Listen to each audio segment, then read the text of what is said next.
The elite Marine snipers thought they were dealing with another pretty face trying to play soldier when everything went catastrophically wrong. The stunning blonde marksman they'd been dismissing for her beauty had just made an impossible 2,000-yard shot under combat conditions that saved an entire Marine battalion from annihilation while proving that her precision shooting skills exceeded anything the Corps had ever seen. What they didn't know was that the gorgeous woman they'd been treating like a mascot was actually Gunnery Sergeant Riley "Ghost" Williams, the most lethal sniper in Marine Corps history, whose marksmanship record was about to rewrite the rules of modern warfare while humbling every male Marine arrogant enough to judge her by her appearance. Welcome to Silent Hero Stories. Before we begin, tell us in the comments where in the world are you watching from today. And if you believe stories like this deserve to be told, hit that subscribe button. Now, let me tell you how we got to this impossible shot. The United States Marine Corps Scout Sniper program represented the absolute pinnacle of military marksmanship training, a crucible of physical and mental conditioning that eliminated 98% of candidates before they ever earned the right to carry the precision rifles that made Marine snipers legendary among military forces worldwide. It wasn't just about shooting accurately, it was about becoming a ghost who could move unseen through enemy territory, gather intelligence, and deliver single shots that could change the course of entire battles. The Marines who completed Scout Sniper School weren't just marksmen, they were predators who had mastered every aspect of fieldcraft, from camouflage and stalking to ballistics calculation and target identification under conditions that would break ordinary soldiers.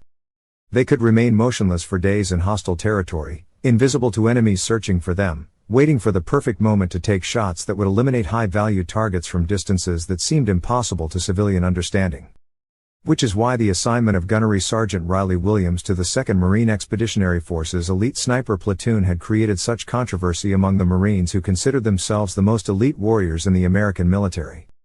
Not because of her qualifications, her Scout Sniper School record was perfect, but because she looked more like a fashion model than a killer.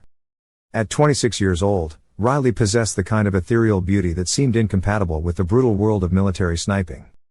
With platinum blonde hair that caught the light like spun silk, piercing blue eyes that seemed too innocent for the calculated violence that sniper operations required, and features so perfectly sculpted they belonged in magazines rather than combat zones, she appeared to be everything that elite Marine snipers were not supposed to be. The reaction from her new platoon had been predictably hostile, though expressed in the kind of crude military humor that allowed Marines to voice their skepticism while maintaining the appearance of unit cohesion. To them, Riley represented everything wrong with modern military policies that prioritize gender integration over combat effectiveness. They saw a beautiful woman who had obviously been given special treatment to reach elite status, someone whose presence would compromise their operational security when missions required absolute dedication to lethal efficiency. Staff Sergeant Marcus Reaper Johnson, the platoon's most experienced sniper with 43 confirmed kills across 3 combat deployments, had made his position clear during the informal briefing where Riley's assignment was announced. "Brothers," he had said with the kind of dark humor that masked serious concerns, "looks like we're getting a poster girl for the new Corps. Hope she can shoot as pretty as she looks, because when bullets are flying, pretty don't mean shit." The sentiment was echoed throughout the sniper platoon. These Marines had earned their positions through years of training that demanded perfection under conditions that would shatter ordinary soldiers. They had survived the physical punishment and psychological pressure of Scout Sniper School, proven their worth in combat where single mistakes meant death, and developed the kind of predatory instincts that made them lethal at distances that exceeded normal human capabilities.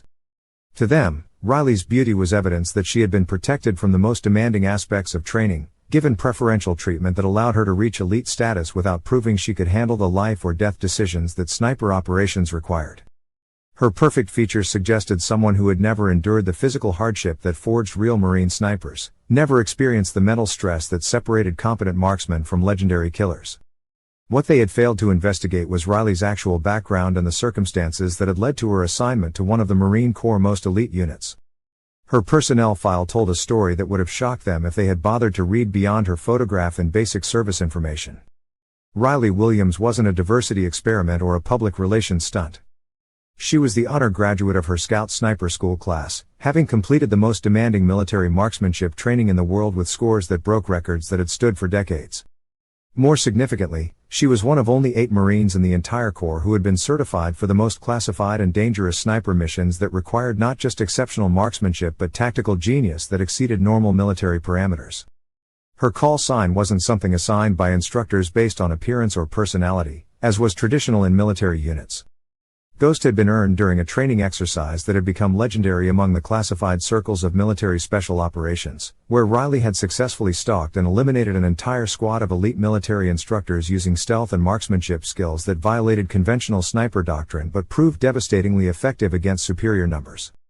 The exercise had been designed to test sniper capabilities under impossible odds, with one marksman facing 12 opponents in a tactical scenario that was expected to result in the sniper's discovery and elimination. Riley had not only remained undetected throughout the exercise but had systematically eliminated all 12 targets using innovative fieldcraft techniques that combined technological mastery with tactical thinking that impressed even the most experienced special operations instructors. But Riley's most remarkable achievement wasn't individual marksmanship prowess, it was her development of new sniper tactics that had revolutionized how the Marine Corps approached long-range precision shooting in complex battlefield environments. Working with advanced optics and weapons systems that few Marines could master, she had created tactical approaches that allowed single snipers to engage multiple targets while maintaining operational security that exceeded what conventional sniper training produced. Her assignment to the 2nd MEF wasn't a gender integration experiment, it was recognition that modern warfare required snipers whose skills matched the technological sophistication and tactical complexity of contemporary combat environments.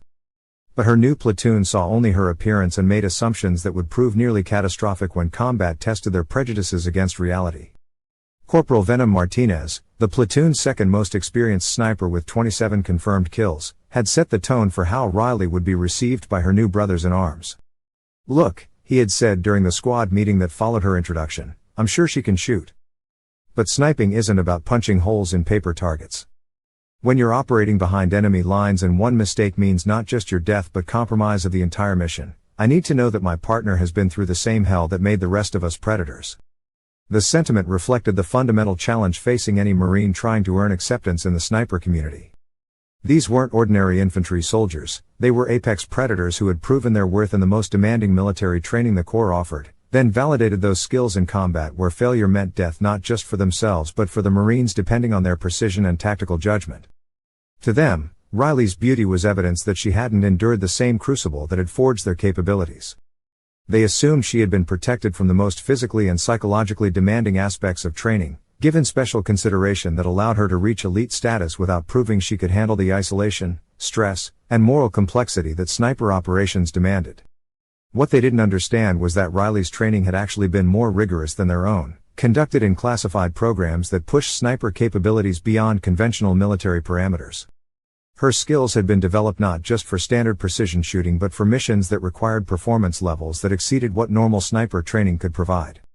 The first indication that their assumptions might be wrong came during Riley's initial marksmanship evaluation, a series of precision shooting tests that would determine her fitness for operational deployment. These tests were routine for experienced snipers but represented the most challenging shooting that military training offered, requiring accuracy and consistency under conditions that separated competent marksmen from legendary killers. Riley's marksmanship evaluation was observed by the entire platoon, partly out of professional curiosity but mostly because everyone expected to witness the kind of marginal performance that would confirm their assumptions about her preferential treatment. They anticipated seeing adequate but unexceptional shooting skills that would prove she didn't belong in their elite community. What they witnessed instead was marksmanship performance that exceeded anything they had seen from new platoon members in their entire military careers. Riley's shooting was textbook perfect, but executed with a precision and consistency that suggested thousands of practice rounds rather than basic qualification training. Her accuracy was so consistent that it looked almost mechanical, hitting optimal target zones with mathematical precision while maintaining shooting positions and breathing control that demonstrated complete mastery of advanced marksmanship techniques. "Holy shit," Venom had whispered to his shooting partner as they watched Riley complete her 15th consecutive perfect shot at 1,000 yards. "She's shooting like she's been doing this for decades." But even more impressive than her technical accuracy was her apparent comfort with the mental pressure of precision shooting under observation. Most new snipers showed visible signs of stress during their evaluation shoots, the natural result of attempting to demonstrate elite marksmanship skills while being judged by Marines whose approval could determine their career trajectory. Riley appeared completely relaxed, as if precision shooting was routine rather than one of the most demanding skills in military training. Her performance during the evaluation forced the platoon to reconsider their assumptions about her background, but their fundamental prejudices remained intact. They attributed her skills to extensive range training rather than recognizing that her abilities suggested actual combat experience that exceeded their own. Staff Sergeant Johnson's evaluation of Riley's shooting performance revealed the depth of his continued skepticism. Williams demonstrates adequate technical marksmanship for basic sniper operations. However, combat effectiveness requires more than range accuracy. We'll need to assess her performance under actual field conditions before determining her fitness for operational deployment. The evaluation was damning with faint praise, suggesting that Riley's exceptional shooting was merely adequate while implying that real combat would expose her limitations. Johnson was maintaining his position that she was a diversity hire whose apparent skills would prove inadequate when tested by actual military operations. What Johnson and his Marines couldn't have anticipated was that their opportunity to test Riley's combat capabilities would come far sooner than expected, and under circumstances that would reveal not just her true abilities but the dangerous inadequacy of their own assumptions about modern sniper warfare. The 2nd MEF's deployment to the mountainous border regions between Afghanistan and Pakistan had been planned as a routine counterinsurgency operation, the kind of patrol and reconnaissance mission that demonstrated American military presence while gathering intelligence about enemy activities in terrain that favored insurgent operations over conventional military tactics. But intelligence reports had begun indicating unusual enemy activity in the region, suggesting that the Marines might encounter more significant resistance than the routine patrol operations that characterized most counterinsurgency deployments. Advanced surveillance systems had detected weapons caches and personnel movements that suggested coordinated insurgent planning rather than the sporadic terrorist activities that characterized most enemy operations in the region. Colonel Patricia Hayes, the MEF commander, had briefed the sniper platoon on the evolving threat environment with the kind of professional concern that indicated serious operational challenges. Intelligence suggests we may be facing organized resistance that exceeds normal insurgent capabilities, she had announced during the classified briefing that outlined their mission parameters. We need precision shooters who can provide overwatch and intelligence gathering in terrain that favors enemy operations. All snipers should be prepared for engagement scenarios that could require long-range precision shooting under adverse conditions. The briefing had been sobering for everyone involved, but it represented exactly the kind of operational challenge that Marine snipers had trained their entire careers to handle. These were combat-proven marksmen whose skills had been developed specifically for high-threat environments where American military superiority might be tested by sophisticated adversaries operating in favorable terrain. For Riley, the briefing represented her first opportunity to demonstrate that her assignment to the platoon wasn't political correctness but operational necessity. She understood that combat would either validate her presence among the Marine Corps elite snipers or confirm her platoon's assumptions that she didn't belong in their predatory community. The first test came during a routine reconnaissance mission that quickly became anything but routine when the Marines discovered that their assigned patrol sector was occupied by a large insurgent force that appeared to be preparing for coordinated attacks on American positions throughout the region. Reaper, we have multiple enemy positions on the ridgeline, approximately 30 insurgents with heavy weapons. They appear to be establishing overwatch positions for attacks on our forward operating bases, came the urgent radio call from the patrol's forward observer. Staff Sergeant Johnson's response was immediate and professional, Roger, control. We have eyes on enemy positions. Count 3 mortar teams and multiple machine gun positions. Recommend immediate engagement before they can coordinate attacks on American positions. The mission had evolved from reconnaissance to direct combat, requiring the kind of precision shooting under pressure that separated competent snipers from legendary marksmen. Johnson's tactical plan was conventionally sound, based on years of experience that emphasized methodical engagement of high-value targets while maintaining operational security. Williams, you'll provide overwatch while Martinez and I engage the mortar teams. Stay back and observe our approach, Johnson instructed, assigning Riley to a supporting role that reflected his continued assumptions about her combat readiness. Riley acknowledged the tactical assignment while privately recognizing that Johnson's conservative approach, while safe, might not be adequate against 30 insurgents who were clearly organized and well armed. Her own training in classified sniper programs had exposed her to tactical scenarios that pushed beyond conventional Marine Corps doctrine, situations where overwhelming enemy numbers required innovative approaches that violated standard operating procedures but proved effective against superior opposition. Roger, Reaper. Providing overwatch, she replied, while quietly positioning herself with advanced optics and weapons configurations that few Marines knew how to employ but which her specialized training had taught her to use in exactly these kinds of complex combat scenarios. The engagement began when the insurgents detected the Marines' approach and immediately opened fire with coordinated heavy weapons that created a combat situation requiring split-second marksmanship decisions under life-threatening pressure that would test every aspect of sniper training and combat experience. Johnson's response was tactically sound but ultimately inadequate for the reality of facing 30 organized insurgents whose tactical approach suggested they had trained specifically to counter American sniper operations through superior numbers and coordinated suppression fire. Williams, we're taking heavy fire from multiple positions. Maintain overwatch and provide support as targets present themselves. Johnson called as his position came under intense enemy fire that pinned down both him and Martinez. But Riley had already recognized that conventional sniper tactics would result in their defeat and, more importantly, leave the forward operating bases vulnerable to coordinated mortar attacks that could kill dozens of Marines who were depending on the sniper team's successful mission completion. Her response violated everything Johnson had told her about maintaining supporting position and following his tactical leadership. Instead of staying in Overwatch, Riley began implementing tactical approaches that had been developed in classified training programs for exactly these kinds of overwhelming combat scenarios. Reaper, I'm going to provide aggressive counter-sniper fire. Maintain your position and prepare to advance on my signal, Riley called as she began implementing marksmanship techniques that seemed impossible but were actually based on ballistics calculations and target acquisition methods that exceeded conventional sniper training. Williams, what are you doing? Maintain overwatch position. Johnson called with the kind of panic that came from watching his newest team member apparently abandon tactical discipline under combat pressure. What Johnson was witnessing wasn't panic or inexperience, it was the implementation of sniper tactics that had been developed specifically for scenarios where conventional approaches meant certain mission failure. Riley's shooting appeared reckless because it violated standard sniper doctrine, but it was actually precisely calculated to exploit weaknesses in enemy defensive positions that created opportunities for systematic elimination of multiple targets. Working with optics systems and ballistics calculations that utilized classified capabilities of Marine Corps sniper rifles that most marksmen never learned to employ, Riley began implementing what appeared to be impossible marksmanship that allowed her to engage multiple enemy positions simultaneously while maintaining accuracy that exceeded normal human capabilities under combat stress. Her first shot eliminated the insurgent mortar team leader at 1,200 yards using targeting approaches that violated conventional sniper doctrine but proved devastatingly effective against enemies who had positioned themselves according to standard counter-sniper tactics that couldn't account for the innovative marksmanship Riley's specialized training had taught her. Holy shit, Ghost. How did you make that shot through that terrain masking? Martinez called as he watched Riley achieve what appeared to be an impossible hit on a target that conventional sniper doctrine considered unengageable from their position. Advanced ballistics calculation, Venom.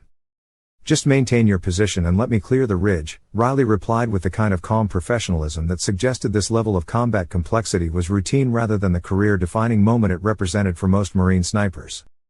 But Riley's tactical innovation was just beginning. Having eliminated the primary mortar threat, she began implementing the most classified and dangerous aspects of her specialized training, long-range precision shooting that pushed Marine Corps sniper rifles beyond normal operational parameters while maintaining the kind of rapid target acquisition that allowed single marksmen to engage multiple opponents in situations where conventional wisdom dictated certain defeat. Using marksmanship techniques and ballistics calculations that pushed the M40 sniper rifle beyond standard capabilities, Riley began engaging multiple insurgent positions with precision shooting that demonstrated skills and tactical thinking that exceeded anything Johnson had ever witnessed in his entire Marine Corps career. Her shooting seemed to defy the laws of physics as she maintained accuracy against multiple targets at extreme ranges, using environmental calculations and target prediction that kept her an offensive capability against enemies whose positions should have provided tactical advantage but were being systematically eliminated by marksmanship that exceeded their defensive preparations. Control, this is Reaper. Ghost is engaging 30 insurgents and appears to be winning. I have never seen shooting like this in my entire Marine Corps career. She's eliminated 8 enemy positions and is maneuvering for engagement on the remaining targets, Johnson called with amazement that reflected his growing understanding that he had fundamentally misjudged Riley's capabilities. Colonel Hayes's response reflected the astonishment of someone watching marksmanship performance that exceeded anything in her experience as a Marine officer. Roger, Reaper. Continue observation and provide support as necessary. Document all tactical approaches for post-mission analysis. The engagement continued with Riley demonstrating why her call sign was Ghost and why her assignment to the platoon represented operational necessity rather than gender integration. Working with situational awareness and tactical thinking that seemed almost supernatural, she positioned herself for systematic elimination of insurgent positions using marksmanship that required precision shooting and environmental calculation that would have been impossible for snipers trained in conventional Marine Corps approaches. Her shooting technique was unlike anything the Marines had ever witnessed.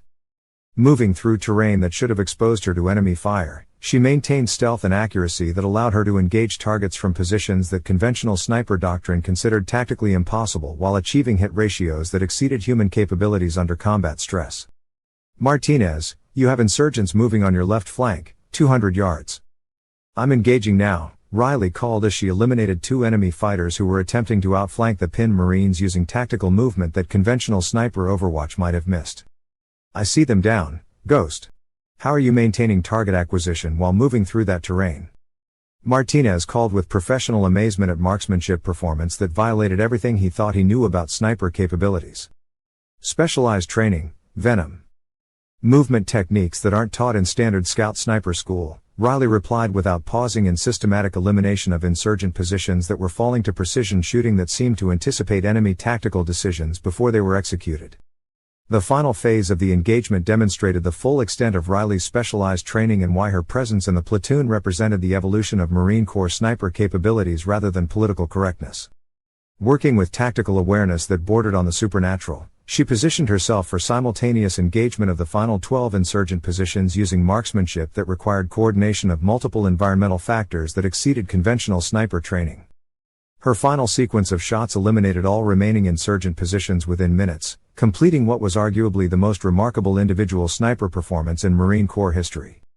One marksman had defeated 30 organized insurgents in complex terrain that should have provided tactical advantage to the defenders but had been overcome by precision shooting that redefined what was possible in modern sniper warfare.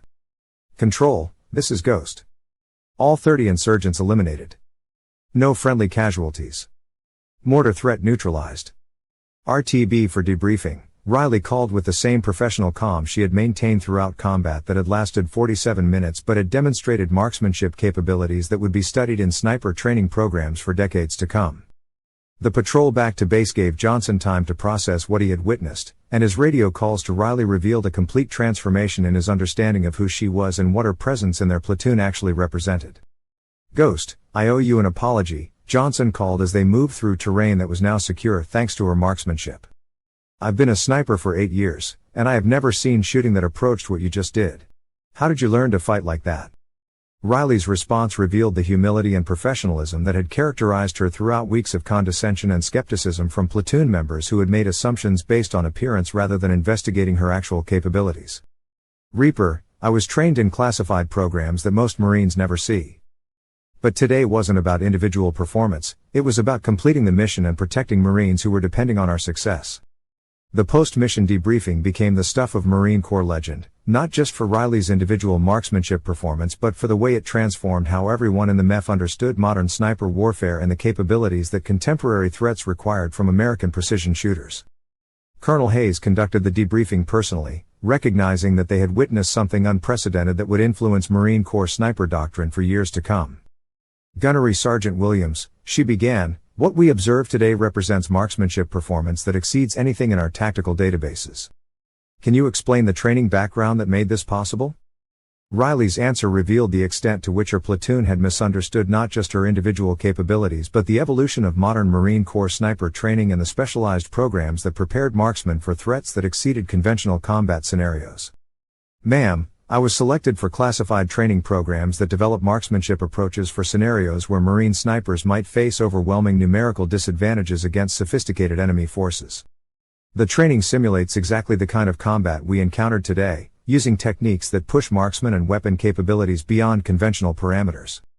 Staff Sergeant Johnson, who had spent weeks treating Riley as a diversity hire whose presence endangered his platoon, found himself confronting the reality that she was actually the most qualified sniper under his command for the kinds of advanced threats that modern warfare presented to Marine Corps operations. Gunny, Johnson said with the kind of respect he had never shown before, why wasn't this information included in your personnel file when you were assigned to our platoon? Riley's answer revealed the character and professionalism that had earned her selection for the Marine Corps' most classified and demanding sniper programs. Staff Sergeant, I didn't think my background was relevant unless combat proved it necessary. I came here to be part of the team, not to prove my individual capabilities were superior to my brothers. But the 2nd MEF's combat challenges were far from over. Intelligence reports indicated that the insurgent force Riley had eliminated had been part of a much larger operation designed to coordinate attacks against American positions throughout the region, requiring sniper support for missions that would test every tactical advantage the Marines could provide.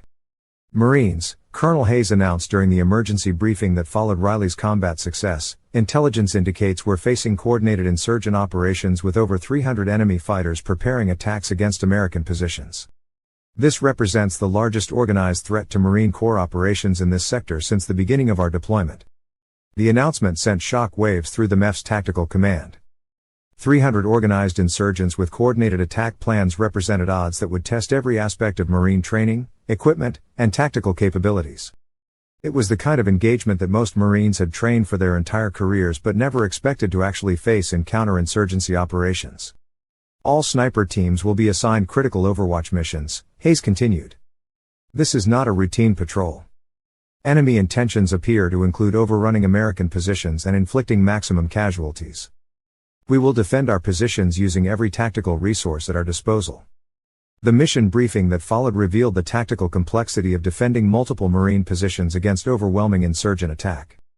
Enemy forces approaching from different directions, coordinated timing designed to overwhelm American defensive systems, and weapons capabilities that suggested careful planning by adversaries who understood Marine Corps tactical strengths and weaknesses. Staff Sergeant Johnson assigned Riley to the most critical sniper position, a decision that reflected his newfound understanding of her capabilities but also placed enormous responsibility on the Marine who had been dismissed as a diversity hire just hours earlier. Ghost, you'll provide overwatch for Firebase Alpha, our most exposed position. Intelligence suggests the main enemy assault will focus there, with over 100 insurgents attempting to overrun our defensive positions. Stop them at all costs. The mission represented exactly the kind of overwhelming tactical challenge that Riley's specialized training had prepared her for, but now she would be operating independently rather than as part of a sniper team. Her success would depend entirely on her individual marksmanship capabilities and tactical judgment under conditions that would test everything her classified training had taught her. Roger, Staff Sergeant. Firebase Alpha Overwatch. I'll stop them, Riley replied with quiet confidence that seemed almost supernatural given the odds she would be facing. The insertion to her sniper position required movement through terrain that was ideal for insurgent operations but challenging for American forces who lacked the local knowledge and environmental advantages that guerrilla fighters possessed. Riley's approach to her assigned position drew on every aspect of her specialized training in fieldcraft and stealth movement that had been developed for operations behind enemy lines. Moving through mountainous terrain under conditions that required absolute stealth, she established her sniper position with camouflage and concealment techniques that rendered her invisible to enemy observation while providing optimal fields of fire for engaging multiple targets at ranges that exceeded conventional sniper capabilities. Her position overlooked Firebase Alpha from an elevated terrain feature that allowed observation of the entire valley approach where intelligence predicted the main insurgent assault would develop. The tactical situation was ideal for sniper operations, with clear fields of fire and multiple engagement opportunities, but the odds remained overwhelming for any individual marksman facing organized enemy attack. As dawn broke over the mountain valley, Riley's optics detected movement that confirmed intelligence predictions about insurgent attack timing and force composition. Over 100 enemy fighters were moving into assault positions using tactical approaches that suggested military training rather than the improvised attacks that characterized most insurgent operations. Control, this is Ghost. I have eyes on approximately 120 insurgents in assault formation, moving to attack positions around Firebase Alpha. Enemy force appears organized and well armed. Recommend immediate alert status for all defensive positions, Riley called with the professional calm that had characterized her throughout the previous day's combat success. Colonel Hayes's response reflected the gravity of facing the largest insurgent assault in the region's operational history. Roger, Ghost. All positions are at maximum alert. You are cleared to engage enemy forces at your discretion. Protect Firebase Alpha at all costs. The authorization meant that Riley was about to face the ultimate test of sniper capabilities, defending an entire Marine firebase against odds that would have challenged an entire infantry company. 120 insurgents against a single sniper represented exactly the kind of impossible tactical scenario that separated legendary marksmen from competent shooters. Riley's tactical approach to defending against overwhelming numbers drew on every aspect of her specialized training, but adapted for the specific terrain and tactical situation that confronted her. Her strategy was to use superior marksmanship and tactical positioning to disrupt enemy coordination while systematically eliminating key targets that would reduce insurgent offensive capability. Firebase Alpha, this is Ghost. Insurgent assault beginning in approximately 10 minutes. I'll engage enemy leadership and heavy weapons positions. Maintain defensive readiness and coordinate your fire with my target elimination, Riley briefed the Marines whose lives depended on her ability to reduce overwhelming odds to manageable proportions. The insurgent assault began with coordinated heavy weapons fire designed to suppress Marine defensive positions while assault teams moved to overrun American fortifications through superior numbers and aggressive tactics that had proven effective against conventional military responses. Riley's response demonstrated why her specialized training exceeded conventional sniper capabilities and why her assignment to critical missions represented operational necessity rather than experimental gender integration. Working with marksmanship precision that seemed to anticipate enemy tactical decisions, she began systematic elimination of insurgent leadership and heavy weapons positions using shooting techniques that reduced enemy coordination while maintaining her own operational security. Her first sequence of shots eliminated 3 insurgent squad leaders at ranges exceeding 1,000 yards, using ballistics calculations and environmental compensation that disrupted enemy tactical coordination while demonstrating precision that exceeded insurgent defensive preparations. Ghost, this is Alpha 6. Enemy coordination is breaking down. Whatever you're doing, keep doing it, came the radio call from the Firebase Alpha commander as Marine defensive positions recognized the impact of Riley's precision shooting on insurgent assault effectiveness. But Riley's tactical innovation was just beginning. Having disrupted enemy leadership, she began implementing sniper techniques that had been developed specifically for engaging multiple targets while maintaining the kind of rapid target acquisition that allowed individual marksmen to influence battles through precision rather than volume of fire.